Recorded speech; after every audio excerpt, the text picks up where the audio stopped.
आज हम इस वीडियो में बात करेंगे कि जब भाग्य और किस्मत आपके साथ ना हो तो क्या करना चाहिए। यह एक चुनौतीपूर्ण समय हो सकता है जब आपको लगता है कि आप एक लीक में फंस गए हैं और ऐसा लगता है कि सब कुछ गलत हो रहा है।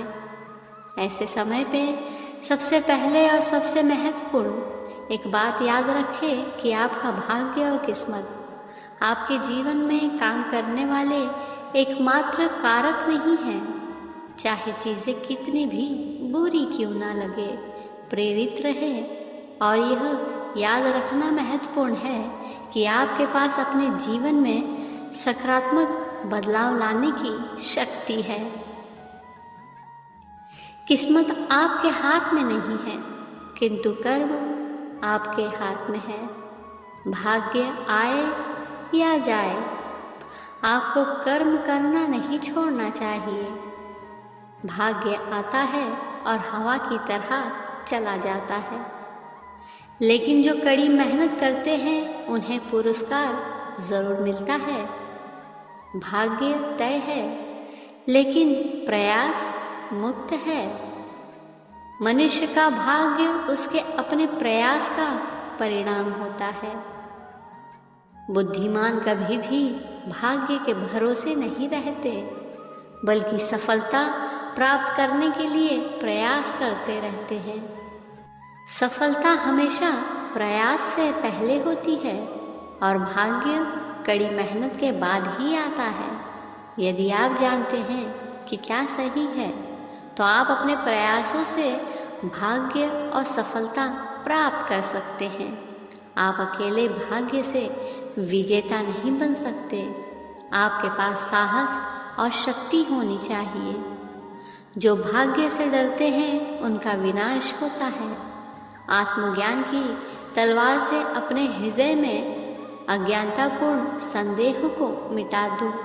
भाग्य या आपदा के भय से मुक्त रहे। आप दृढ़ संकल्प की शक्ति से सभी बाधाओं को दूर कर सकते हैं और भाग्य आपके पक्ष में रहेगा। आपको अपनी आंतरिक शक्ति पर ध्यान देना चाहिए। आप दृढ़ इच्छा शक्ति और दृढ़ संकल्प विकसित करें और आपको भाग्य और बाहरी परिस्थितियों से जितना हो सके उतना स्वतंत्र होने का प्रयास करना चाहिए। आपको सचेतन और ध्यान का अभ्यास करना चाहिए, क्योंकि ये आपको आंतरिक शक्ति विकसित करने में मदद कर सकते हैं। आपको अपने प्रयासों के परिणाम के प्रति वैराग्य की भावना विकसित करनी चाहिए, ताकि आप केंद्रित रह सके और आनंद उत्साह के साथ काम कर सके। जो लोग दृढ़ हैं, जो प्रयास करते हैं, वे जो कुछ भी चाहते हैं उसे प्राप्त कर लेते हैं।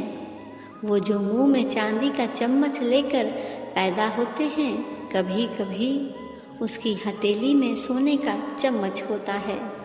सौभाग्य उन्हीं का आता है जो तैयार रहते हैं। भाग्य उनके लिए आता है जो संतुष्ट है, और वह कभी भी लालची लोगों के पास नहीं आता है।